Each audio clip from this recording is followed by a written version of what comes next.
So good day. In this subject, abstract algebra, we are going to discuss the semigroup and identity element, giving an example of a semigroup without identity element. Under integers, binary operations additions is a semigroup without identity with binary operation usual additions. So, we are very often encounter binary operations in mathematics, and nearly all of these are associative, addition, multiplication, commutative, compositions, and etc. In this chapter, we introduce a sufficiently abstract notion to deal with all such operations. So, what is a semigroup? We are going to define the semigroup. Semigroup is an ordered pair denoted by S under binary operation addition such that S is an empty set and addition is an associative binary operation on S. So note that S must be non-empty. We usually abuse notation and just talk of the semigroup S instead of the semigroup under binary operation addition. This can be dangerous because the same set may have more than binary operation on it. So making in such generality takes some getting used to. Any statement we prove about semigroups will be true for addition of real numbers, addition of matrices, multiplication of matrices, and compositions of functions. Now, let's have an example under semigroup of real numbers. First is real numbers is a semigroup under the binary operation addition since addition is associative. Real number is also a semigroup under multiplication. These two semigroups are not the same since the binary operation is different. The second is real number is not a semigroup under subtraction. Third, real number raised to n is a semigroup under addition.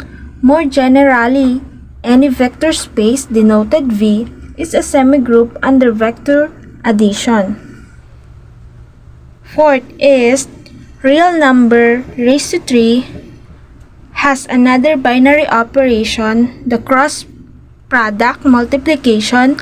However, this is not associative. So, real number raised to 3 under binary operation multiplication is not a semigroup.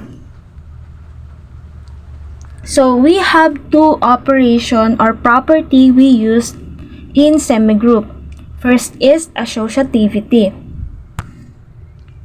So, since the operation addition is an associative operation on set A, every A, B, C is an element of A. We have formula of associativity is equal to A plus B plus C equals A plus B plus C. Hence, the algebraic system is a semigroup. So, for example, the operation addition is an associative proper operation rather on a set A. Since every A, B, C is an element of A, we let A is equal to 1, B is equal to 3, C is equal to 7. And then when we add all of this number, it have a result or the same result.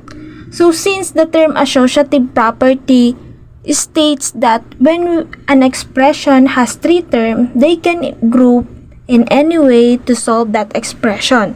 And that grouping of numbers will never change the result of their operation. So, associativity property is true in this example.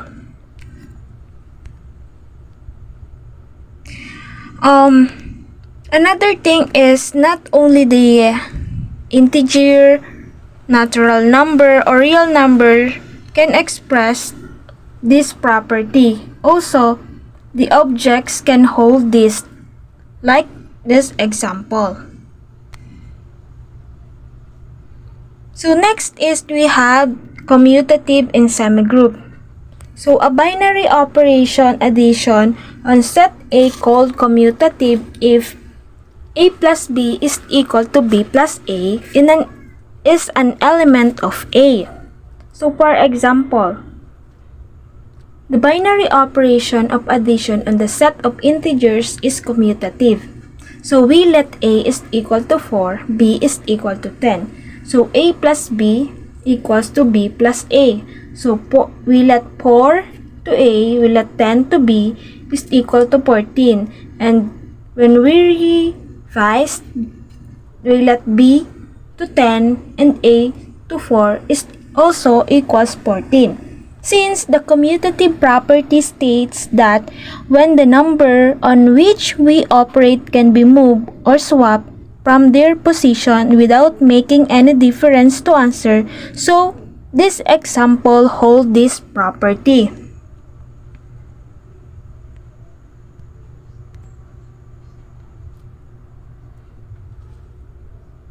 So next is we prove that integer in semigroup without identity element under binary operation addition. So solution, integer under binary operation addition is equals to 1, 2, 3 is a semigroup without identity with binary operation usual addition.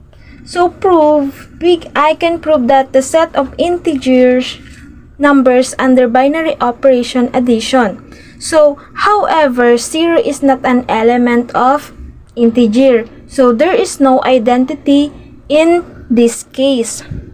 So we can say that integer under binary operation addition prove that there is no identity element.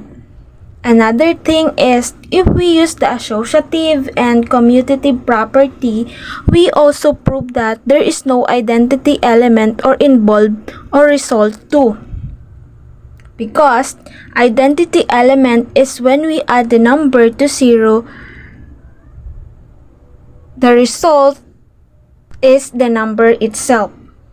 So in summary, in this topic, we let the operations additions in semigroup, and we have the two property we prove, which is associative property and commutative property in semigroup. And we prove that integer under binary operation addition without identity element. Topic or definition of identity element was discussed in the next slide. Identity element. When a binary operations is performed on a set, the identity element is known as the neutral elements. Leave each element of the set unchanged. In algebraic structure like groups and rings, this concept is used. So, kapag binary operation daw ang ginamit natin on a set, the identity element is a neutral element. So, the addition and multiplication known as a neutral element because the value and their numbers are positive or real number. So, leave each element of the set unchanged. So, hindi raw magbabago kung ano ang nilalaman ito or the value of A or X are not changed. And algebraic structure like groups and rings. And the groups naman is like integers additions, and the rings naman is integers by binary operations of addition and multiplications. And this is the example for additive identity. identity equals 0 since A plus identity equals A for any number of A, not X for A or X. And then the multiplication identity is identity equals 1 since A times identity or E equals E or identity times A equals A for n numbers. And there's are the example of demonstration identity or operations. For additions have identity 0 and demonstration is A plus A equals A plus E equals A. For multiplication naman is multiplications, identity 1 and demonstration A times E and E times A equals A. So, problem. Give an example of a same group without identity elements. Solution. Integer additions equals 1, 2, and 3, and so on. It's a same group without identity with a binary operation, usual additions. So, in this case, solutions. E plus A equals A plus E equals A. So, the solutions is, for E pala natin is equal to 0 and A natin equals to 2. So, palitan natin ng value yung letter E natin, gawin natin 0 and plus 2 because A equals 2. So, 0 plus 2 equals 2 plus 0 and equals to 2. So, also same the answer. So, satisfied siya without identity or in same group. So, in this case, the E plus A and A plus E equals A such that for all A elements of integers or groups. So, in this case, if have or without identity elements but under the additional, all numbers are real.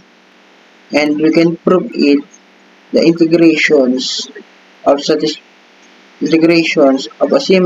semigroup is satisfied without identity because they are not needed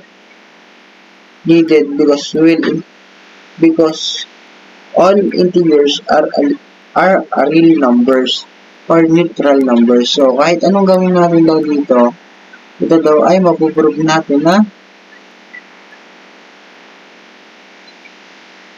mapuprove natin siya as a without identity. So this is the answer for all. Thank you.